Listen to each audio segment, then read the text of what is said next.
S hive sector 22A Yamuna expressway में स्थित एक ऐसे अपकमिंग कमर्शियल होटल अपार्टमेंट है जिनमें ऑन एन एवरेज आप 12 से 14% तक आराम से रेंटल कमा सकते हैं। आप बिल्कुल सही समझ रहे हैं। आज अगर आप एस हाइव में कोई प्रॉपर्टी लेते हैं तो आने वाले टाइम में लाख रुपए, सवा लाख रुपए रेंटल आराम से इसमें कमाया जा सकता है। जिस लेवल पे एमिनिटीज़, जिस लेवल पे चीज़ें हैं, मैं विस्तार से इसके बारे में बताने की कोशिश करूंगा। क्या क्या उसकी खूबियां हैं, क्या उसकी कमियां हैं, या आने वाले टाइम में और क्या क्या प्रोजेक्ट लॉन्च हो सकता है। पहले थोड़ा सा मैं प्रोजेक्ट का डिटेल्स दे दूं, इसके बाद स्टूडियो या कमर्शियल के जो प्रॉज एंड कॉन्स उसके बारे में डिस्कस करेंगे। ये प्लॉट नंबर 1 में स्थित एक ऑलमोस्ट 68 एकड़ का टाउनशिप है, जिसके अंदर ये पहले 3C के पास ये लैंड हुआ करता था। बाद में एस ने अपना टेक ओवर करके ये एकर विले नाम पे एक बहुत ही प्रीमियम सेगमेंट पे कमर्शियल एंड रेसिडेंशियल ये लेके आया। एकर विले बेसिकली एक प्लॉटेड डेवलपमेंट है जिसमें 200, 300 एंड 500 ये 3 साइजेस के साथ उन्होंने प्लॉटेड डेवलपमेंट ले आए थे। आज के दिन में रेट ऑलमोस्ट 1,35,000 रुपये पर स्क्वायर यार्ड के आसपास है। पीएलसी अलग से है और इस जगह का सबसे प्रीमियम प्लॉटेड डेवलपमेंट में से एक है।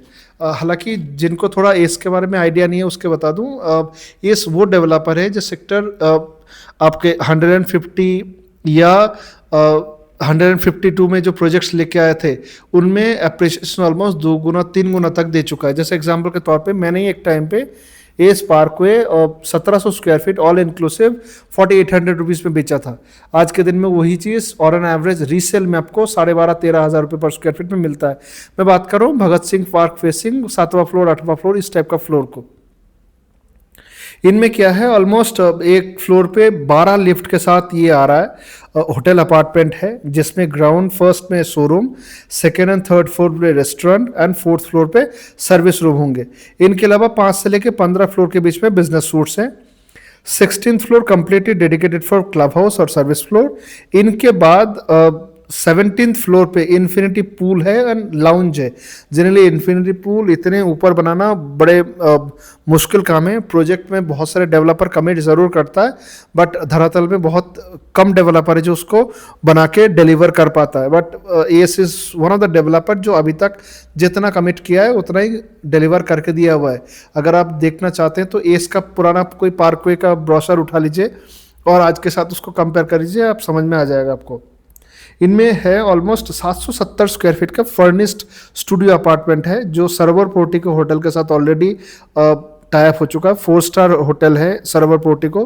तो ऑन एन एवरेज अच्छा F1 रेसिंग से जस्ट आपका 3-4 मिनट के दूरी में ही है। मतलब on an average distance wise air distance देखें तो 600 मीटर भी नहीं है उस लोकेशन से।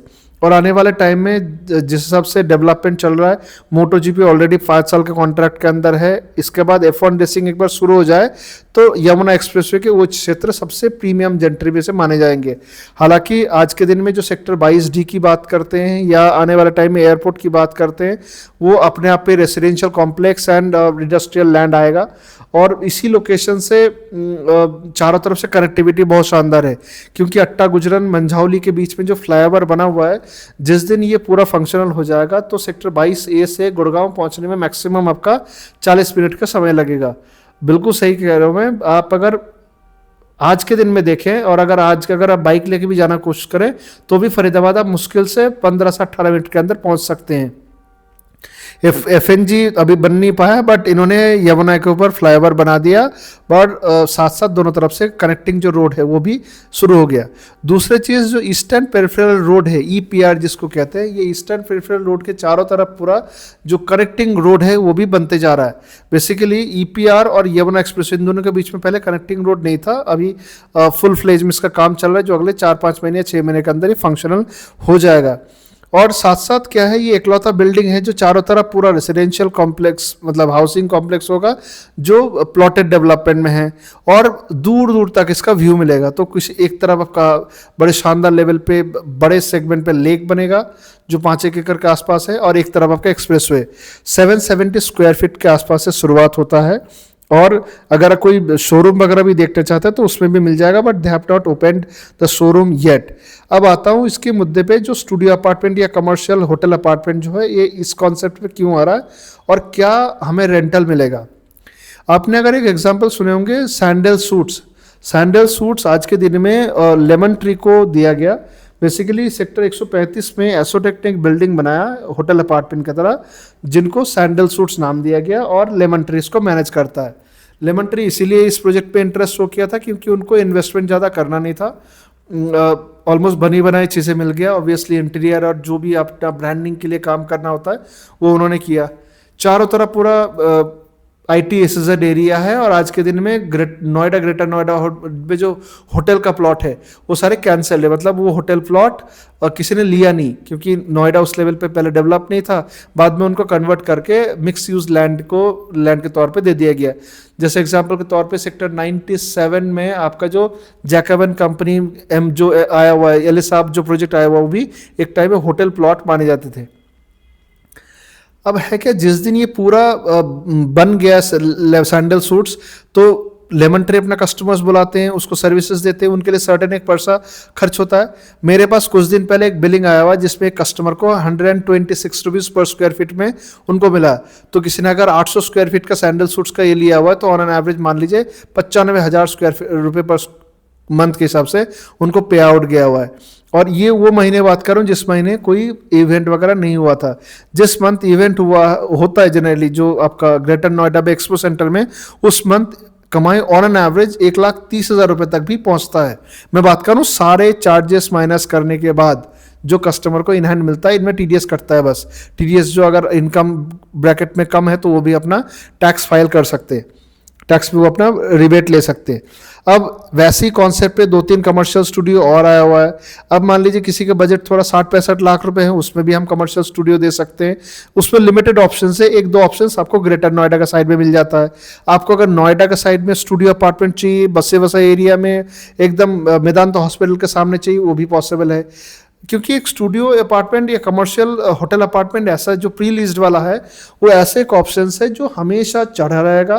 क्योंकि होटल ग्रेटर नोएडा में आने वाले टाइम में आएगा नहीं, क्योंकि इस कॉन्सेप्ट एकदम हिट है। इनमें win win situation for everyone. Customer को भी बिना कोई टेंशन में पैसा मिल जाता है, एक ताला चाबी के साथ एक लॉकेबल चीज़ उनको हाथ में मिलता है। बिल्डर इसीलिए ले आते हैं क्योंकि झट से बिक जाते हैं ये चीज़ें, कम टिकट साइज के अंदर होता है। और आज के दिन में बहुत सारे दुकान जो बहुत सारे दिल्ली के लोग लेना चाहते हैं, उनमें माफ़ करिएगा मैं पहले ही बता दूं, क्योंकि कमर्शियल पे ऑन एन एवरेज 10% या 20% दुकान ऐसे होते हैं जो कभी चलते नहीं है। फ्रंट का बेहतरीन दुकान ले लिया तो वो अच्छा रेंटल भी देके जाएगा, अप्रिशिएट भी करेगा। पर अगर आपने अंदर की दुकान ले लिया, दबे हुए दुकान ले लिया, तो वो चलेगा नहीं और उसके ऊपर मेंटेनेंस आएगा। बट होटल अपार्टमेंट कुछ भी हो, आपका रूम चढ़े ना चढ़े कोई फर्क नहीं पड़ता, टोटल जितना रेंट कमाया किया जाता है उसके ऊपर प्रोपोर्शनेट पे आपको पैसा मिलते रहेगा। मुझे लगता है आने वाले टाइम में यमुना एक्सप्रेसवे जिस हिसाब से डेवलपमेंट आ रहा है। अच्छा, एक छोटा सा अपडेट बता दूं, कुछ दिन पहले जो डावोस में डील हुआ है AM ग्रीन्स जो आर्टिफिशियल इंटेलिजेंस के ऊपर, ये भारत का सबसे महंगे डील में से एक माने जा रहे हैं। इनका टोटल वर्थ है $25 बिलियन, ऑलमोस्ट 2,27,000 करोड़। इसको अगर सिंपल तरीके से देखना चाहते हैं तो ऐसे समझ लीजिए, जो 2018 में यूपी गवर्नमेंट का टोटल MOU साइन हुआ था, दैट इज 1075 MOU, जिसका टोटल वर्थ था 4.25 लाख करोड़। और एक सिंगल डील डावोस में जो हुआ है वो ऑलमोस्ट 50% से भी ज़्यादा। और आने वाले टाइम में ऐसे हजारों MOU लाइंड अप है जो बहुत जल्दी धरातल पे आपको काम चलते हुए दिखेंगे। रिसेंटली यमुना एक्सप्रेसवे में सेक्टर 15C, 18 एंड 24A, इन 3 जगह में भी प्लॉटेड डेवलपमेंट का ऑप्शन आ रहा है। ऑलमोस्ट 938 प्लॉट के आसपास है, जिसमें 183 मीटर से लेके 290 मीटर तक है। बट 183 मीटर में कम नंबर्स होंगे, ऑलमोस्ट 4-5 प्लॉट आ रहा है। सबसे ज़्यादा जो आपको मिल जाएगा 162 मीटर और 200 मीटर, ये दोनों साइज में ऑलमोस्ट 450 के आसपास, 400 के आसपास प्लॉट आ रहा है। तो अगर आप यमुना में भी प्लॉट में अप्लाई करना चाहते हैं, थोड़ा बहुत हेल्प हमें चाहिए, लिंक कैसे भराया जाता है, आपका डिटेल्स कैसे डाले जाते हैं, आप दिए हुए नंबर पे कॉल कर सकते हैं। I will share complete details. इनके अलावा अगर आप नोएडा में कोई होटल अपार्टमेंट देखना चाह रहे हैं या नोएडा में कोई रेडी टू मूव विला देखना चाह रहे हैं, probably I can also assist you. आप दिए हुए नंबर पे कॉल कर सकते हैं for more details. Thank you.